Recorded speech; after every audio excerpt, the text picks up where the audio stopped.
Hello guys, আসসালামু আলাইকুম। Welcome to my new video. তো আজকে সন্ধ্যার নাস্তার জন্য ভাবলাম কি বানানো যায়, তারপর ভাবলাম সামোসাই বানাই। তো সামোসা বানানোর জন্য আমি পেঁয়াজ কুচি দিয়ে দিলাম একটি কড়াইতে, তারপর দিয়ে দিলাম একটু সামান্য পরিমাণে লবণ, তারপর দিলাম মরিচের গুঁড়া, তারপর দেবো একটু ধনিয়া গুঁড়া, জিরা গুঁড়া।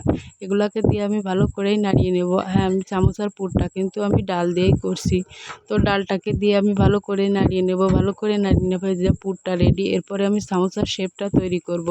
তো সামোসার শেপটা আমার কাছে মনে হয়েছে একটু কঠিনই, কার কাছে কেমন জানি না। তো যাই হোক, সামোসার শেপটা অবশেষে পারলাম।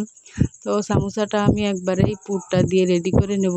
তো আপনারা বাড়িতেও কিন্তু এরকম মজাদার নাস্তা সন্ধ্যার জন্য বানিয়ে খেতে পারেন। তো এই যে আমি সামোসার পুরটাকে দিয়ে একবারে আমার সামোসাগুলো রেডি। একটি কড়াইতে তেল দিয়ে সামোসাগুলোকে ভেজে নেব। সামোসাগুলোকে আমি মিডিয়াম আঁচেই ভেজে নেব, না হলে কড়া হবে না। তো সামোসাগুলোকে আমি দিয়ে একবারে পিস করে উল্টে পাল্টে দেব। তো সামোসাগুলো যখন একটু লাল লাল হবে আবারই উল্টে দিতে হবে, বারবারই উল্টে দিতে হবে। তো এই যে আমার সামোসাগুলো কিন্তু খুব সুন্দরই হয়েছে। এখন পরিবেশন করার পালা। এই যে সন্ধ্যার নাস্তা হিসাবে কিন্তু খুবই মজাদার একটা খাবার। তো কার কাছে কেমন লাগে জানি না, আমার কাছে সামোসা খুবই ভালো লাগে। তো আমার ভিডিওটা যদি ভালো লেগে থাকে অবশ্যই একটা কমেন্ট করে জানিয়ে যাবেন।